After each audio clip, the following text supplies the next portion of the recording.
While playing many of the starter games in GameStar Mechanic, I got nostalgic of vintage Nintendo games and remember why I got hooked into the old games in the first place. It was fun to me and not so serious that it mimicked real life, which kept it to a true form of escapist entertainment. What always hooked me in was that it seemed so simple and objective and was much more difficult in execution, especially on a laptop keyboard.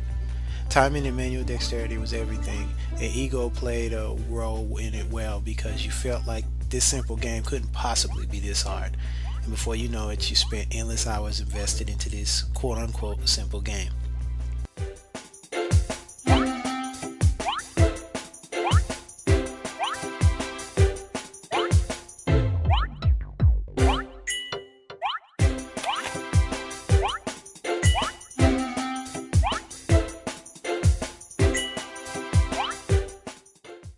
This spirit I tried to bring into my game for GameStar Mechanic. I created a game that's oddly reminiscent of Metroid, Mario Brothers Hybrid, the games that I kind of liked in the past, which is why I still enjoyed it so much. I called it Soul of Fortune, and the premise is something I could evolve should I return back to art education.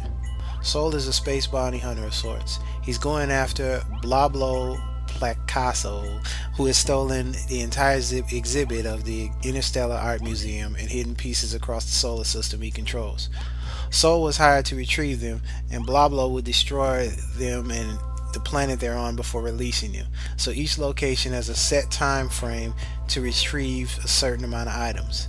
This connection to class would be whether win or lose, I get to discuss each piece retrieved in the game at the end of each round for the gamer's benefit, sort of like an art history lesson inside a game.